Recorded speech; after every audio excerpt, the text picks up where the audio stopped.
ભગવાનનો હિસાબ સત્ય ઘટના। રવિવારનો દિવસ સવારના 10 વાગ્યા હતા। અચાનક મારા મિત્ર ભાવેશનો મોબાઈલ મારા ઉપર આવ્યો। ભાવેશનો નંબર અને નામ વાંચી મને નવાઈ લાગી। જિંદગીની રફતાર અને રૂપિયાની વાત કરું તો ભાવેશ અમારાથી ઘણો દૂર નીકળી ગયો હતો। કરોડોની વાતો અને કરોડોના બિઝનેસમાં મારા જેવા પગારદાર મિત્રની અચાનક યાદ કેમ આવી? મેં કીધું, બોલ દોસ્ત, સુદામાની યાદ કેમ આવી? મારે તને મળવું છે। ભાવેશની વાતમાં ઢીલાશ હતી। મેં કીધું, દોસ્ત, એપોઇન્ટમેન્ટ મોટા માણસની લેવાય, અમે તો નાના માણસ। આવો દોસ્ત, હું ઘરે જ છું। થોડી વારમાં ભાવેશ અમારા ઘરે વર્ષો પછી આવ્યો। મેં તેને આવકાર્યો। થોડી વાતચીત પછી મેં કીધું, દોસ્ત, તારું અચાનક આ તરફ આવવા પાછળ કોઈ કારણ તો હોવું જોઈએ। તારી વાત સાચી છે દોસ્ત, આજે તારે મારી સાથે આવવાનું છે। ભાવેશ બોલ્યો, ક્યાં? રોહિતના ઘરે। પણ રોહિતને તો આ દુનિયા છોડે 20 વર્ષ થવા આવ્યા। હવે તેના ઘરે જઈ તારે શું કરવું છે? મારે જૂનો હિસાબ પૂરો કરવો છે। ઢીલા અવાજે ભાવેશ બોલ્યો, સમીર, તે મને ઘણા વર્ષો પહેલા કર્મના સિદ્ધાંતો સમજાવતા કીધું હતું। દોસ્ત, હકનું રાખ, બાકીનું પાછું આપી દે। મેં તારી સાથે ઉગ્ર ચર્ચા પણ કરી હતી। તે મને ચર્ચાના અંતે ફક્ત એટલું જ કીધું હતું, દોસ્ત, ખરાબ કર્મના કુંડાળામાં પગ ભૂલથી પણ ન મૂકતો। ભગવાન પણ નહીં બચાવી શકે તને, કારણ એ પોતે કર્મબંધનથી બંધાયેલો હોય છે। મેં કીધું, હા દોસ્ત, મને હજુ બધું જ યાદ છે। રોહિતનું અચાનક હાર્ટ ફેલથી અવસાન થયું। તમારા બંને વચ્ચે મૌખિક લાખો કરોડોની લેવડ દેવડ હતી। રોહિત પોતાની ડાયરીમાં આ લેવડ દેવડ લખતો હતો। તેમાં તારે એ સમયે 1.25 કરોડ રોહિતના પરિવારને ચૂકવવાના નીકળતા હતા। એ સત્ય હકીકત તું પણ જાણતો હોવા છતાં તે આ ડાયરીનો હિસાબ ખોટો છે કહી વાતને નકારી કાઢી હતી। રોહિતની પત્ની અને તેનો છોકરો દેવાંગ સંસ્કારી અને ધાર્મિક સ્વભાવના હતા। તેઓએ હાથ જોડી ત્યારે તને કીધું હતું, તમારી અને પપ્પાની કાશી ચીઠીનો હિસાબ હું જાણતો નથી, પણ પપ્પાની ડાયરીમાં હિસાબ તારીખ સાથે લખેલ છે। છતાં પણ મેં પપ્પાનો હિસાબ મારા ઠાકોરજીને સોંપ્યો છે। તમને એટલું જરૂર કહીશ, એક વખત ઘરે જઈ હિસાબ બરાબર જોઈ લેજો અંકલ, કારણ કે મારો ઠાકોરજી હિસાબ કરવા જ્યારે બેઠો છે ત્યારે છાતી ઉપર પગ રાખી રૂપિયા કઢાવશે।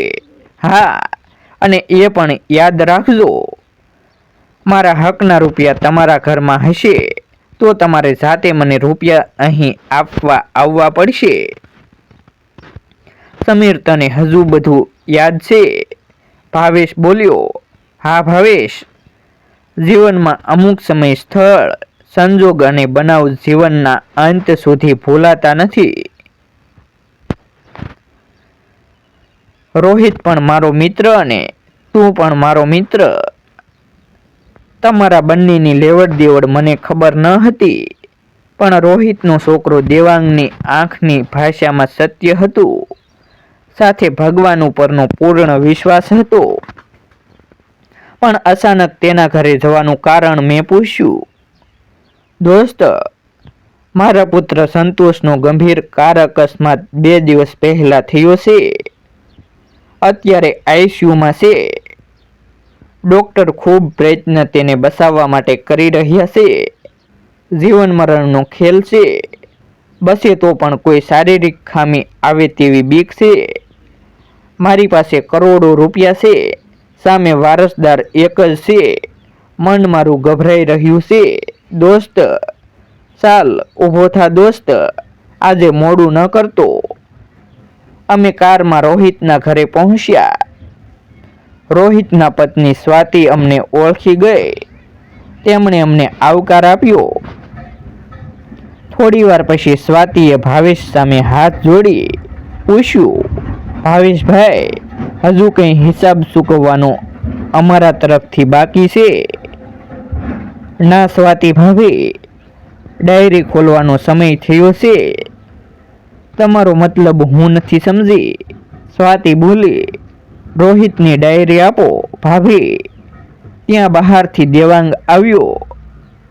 20 વર્ષના લાંબા ગાળા પછી મળ્યા હોવાથી તે અમને ઓળખી શક્યો નહીં. તેણે તેની મમ્મી સામે જોયું. બેટા, તારા પપ્પાના જૂના મિત્ર ભાવેશભાઈ અને સમીરભાઈ. દેવાંગ અમને હાથ જોડી સોફામાં બેઠો.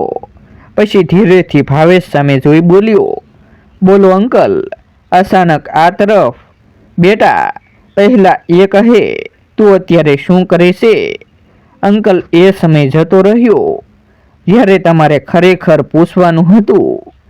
છતાં પણ તમને જણાવી દઉં, હું આપણા શહેરની મોટી હોસ્પિટલ શ્રેયમાં ડૉક્ટર છું.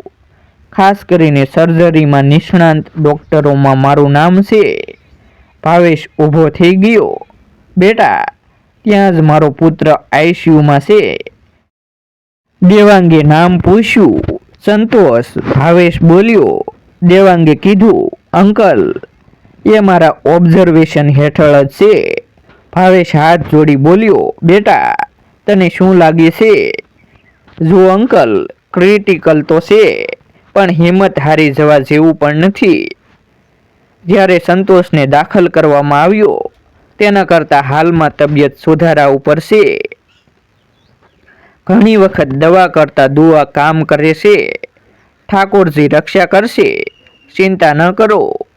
અમે ડૉક્ટરો તો લોકોના દુઃખ દર્દ દૂર કરીએ છીએ, બાકી જીવનની દોર તો ઈશ્વરના હાથમાં છે. બોલો, આપનું આ બાજુ આવવાનું કારણ? બેટા, તારા પરિવાર સાથે દગો કરનાર વ્યક્તિ સાથે પણ તું આટલી શાંતિપૂર્વક અને વિવેકપૂર્ણ વાત કરે છે. તારામાં કોઈ ખાસ વાત છે? અરે અંકલ, તમે દગો કર્યો કે વિશ્વાસઘાત કર્યો? આ કેસ મેં ઉપરવાળાની અદાલતમાં વર્ષો પહેલાં સોંપી દીધો છે. તેમાં તારીખો ન પડે, સીધો જ ફેંસલો. હવે એ જ નક્કી કરશે. તમને કે મને નક્કી કરવાનો અધિકાર નથી. માનવ સર્જિત અદાલત કચેરીમાંથી સત્તા કે રૂપિયાના જોરે એક વખત કોઈ પણ વ્યક્તિ છૂટી જાય છે, પણ ઈશ્વરની અદાલતમાંથી કદી છૂટી શકતો નથી. વાહ બેટા, મેં તને ઓળખવામાં ભૂલ તો કરી છે. બેટા દેવાંગ, રોહિતની ડાયરી મને આપ. આજે હું જૂનો હિસાબ ચૂકવવા આવ્યો છું. દેવાંગ બોલ્યો. શું ઉતાવળ છે? બેટા, તારા શબ્દો તું જ યાદ કર. મારો ઠાકોરજી લેવા જ્યારે બેસશે ત્યારે છાતી ઉપર પગ રાખી કઢાવશે. આ કોરો શેક, હિસાબ પણ તારો અને વ્યાજ પણ તારું. તે જ કીધું હતું ને મારા હકના રૂપિયા હશે તો તમારે મારા ઘરે આપવા આવવા પડશે. લે, આજે હું તારા ઘરે તારા હકના રૂપિયા આપવા આવ્યો છું. અંકલ, તમે અત્યારે મુસીબતમાં છો. આ પરિસ્થિતિમાં રૂપિયા લેવડ દેવડ મને યોગ્ય નથી લાગતી. સંતોષને સારું થઈ જાય પછી આપણે સાથે બેસી હિસાબ કરશું. મારી પાસે કે ભાવેશ પાસે બોલવા માટે કોઈ શબ્દો ન હતા. રૂપિયાની ભૂખ માણસને જાનવર બનાવી દેશે, સંબંધોની ગહનતા ભૂલવાડી દેશે. પણ આજે દેવાંગને મળવાથી, તેની વાતો સાંભળવાથી મને એવું લાગ્યું, ભગવાનમાં માત્ર શ્રદ્ધા નહીં, વિશ્વાસ પણ રાખવો જોઈએ. ભાવેશ ભીની આંખે બોલ્યો, બેટા, તારી ભક્તિ પ્રભુ પ્રત્યેની શ્રદ્ધાની આજે જીત થઈ છે. ના અંકલ, આ પ્રભુના ન્યાયની જીત છે. ગરીબ, લાચાર, અશક્ત લોકો માટે સંસારમાં લડવાવાળું કોણ છે? એકમાત્ર ઈશ્વર. આવી વ્યક્તિ લાચાર થઈ જ્યારે આકાશ તરફ જોઈએ ત્યારે સમજી લેવું, કેસ ઉપરવાળાની અદાલતમાં ફાઇલ થઈ ગયો. અંકલ, પપ્પા મને કહેતા, કર્મ હંમેશા દજાડે છે. આનંદ કરતા પરિવાર ઉપર અચાનક આફત આવે તો સમજી લેવું ખોટા રૂપિયા ઘરમાં આવ્યા છે અથવા કર્મનો હિસાબ ચૂકવવાનો સમય થયો છે. અમારા પણ ગત જન્મના લેણ દેણ હશે જે પૂરા થયા એટલે અચાનક પપ્પા અમને મૂકી જતા રહ્યા. દેવાંગ ઢીલો થઈ બોલ્યો, તમે આનંદમાં હો ત્યારે સમજી લ્યો સત્કર્મનું બેલેન્સ ખાલી થઈ રહ્યું છે અને તમે દુઃખી અથવા કોઈ પીડા ભોગવતા હો ત્યારે સમજી લ્યો તમારા દુષ્કર્મની સજા તમે કાપી રહ્યા છો. સત્કર્મનું બેલેન્સ વધારતા રહો અને સદા આનંદમાં રહો. ભાવેશ ઊભો થઈ દેવાંગને ભેટી પડ્યો. તારો બાપ સંસ્કારી અને ખૂબ ધાર્મિક હતો. તેના સંપર્કમાં હું હતો તો પણ તેને હું ઓળખી ન શક્યો. બેટા મને માફ કર. જય શ્રી કૃષ્ણ. બેટા આ સાઇન કરેલો કોરો શેક તારા પપ્પાની ડાયરીમાં રાખ. મારા આયુષ્યની મને પણ ખબર નથી. આ લેણ દેણના સંબંધ મારે અહીં આ જન્મમાં જ પૂરા કરવા છે, કહી ભાવેશ રડી પડ્યો.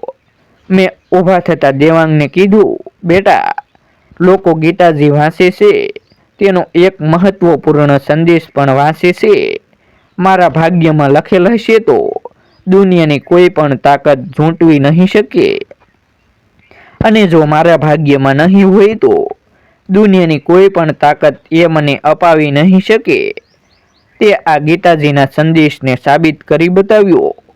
આવા જ નવા પ્રેરણાદાયક વિડીયો જોવા માટે અમારી યુટ્યુબ ચેનલ સબસ્ક્રાઈબ કરો અને વિડીયોને લાઇક અને શેર કરવાનું ભૂલશો નહીં. ફરી મળીશું એક નવી સ્ટોરી સાથે.